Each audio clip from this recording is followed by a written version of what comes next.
कविता, अब हम लोग कविता के भाव सौंदर्य और काव्य सौंदर्य को पढ़ेंगे।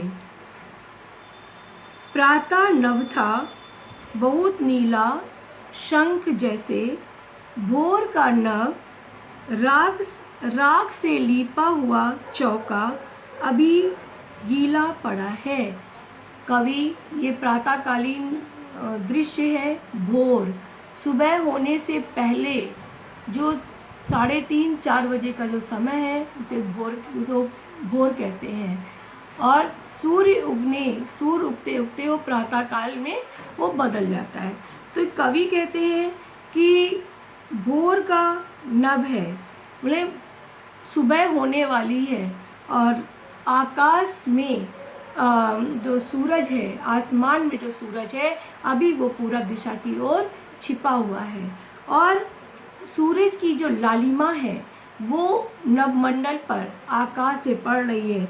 सुबह का जो आकाश है वो शंख के समान नीला लग रहा है, ऐसा लग रहा। शंख पवित्रता का प्रतीक है, तो कवि ने प्रातःकालीन आकाश की कल्पना की है मानो वो शंख के समान नीला है। और सुबह के समय वातावरण में नमी रहती है, तो कवि की कल्पना है कि प्रातःकालीन आकाश ऐसे देखने पे लग रहा है जैसे किसी ने उसको लीप दिया है। गाँवों में जो चूल्हा होता है उसको मिट्टी से लीपा जाता है। जब उसको मिट्टी से लीपा जाता है उस समय वो गीला होता है, नमी लिए होता है। तो कवि की कल्पना है कि प्रातःकालीन नभ ऐसा प्रतीत हो रहा है जैसे कोई रसोई घर को उसको लीप दिया गया हो। रसोई चौका बने होता है रसोई घर को लीप दिया गया है, जो अभी नमी लिए हुए है, जो अभी गीलापन जिसमें है, और जिसका रंग राख के समान गहरा दिखाई दे रहा है। इस पद्यांश का काव्य सौंदर्य इस प्रकार है। इस वर्णन में कवि ने भोर का वातावरण अत्यंत सूक्ष्मता से प्रस्तुत किया है।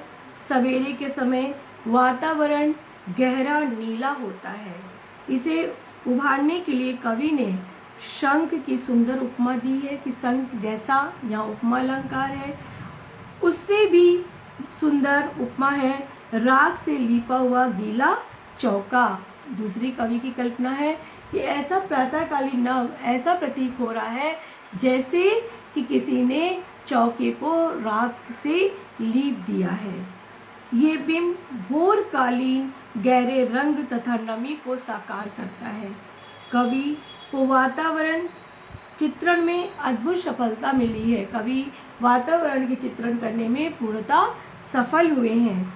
चौके के कारण कवि प्रातःकालीन पवित्रता को भी उभार सके हैं कि जैसे चौका लीपने के बाद पवित्र हो जाता है, वैसे ही वातावरण भी सुबह का वातावरण पवित्रता से भरा हुआ है।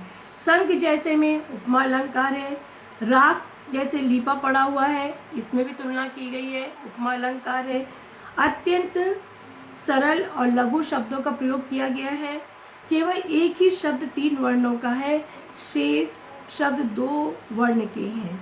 मौलिक कल्पना है, कवि की अपनी निजी सोच है। नवीन उपमानों का प्रयोग किया गया है।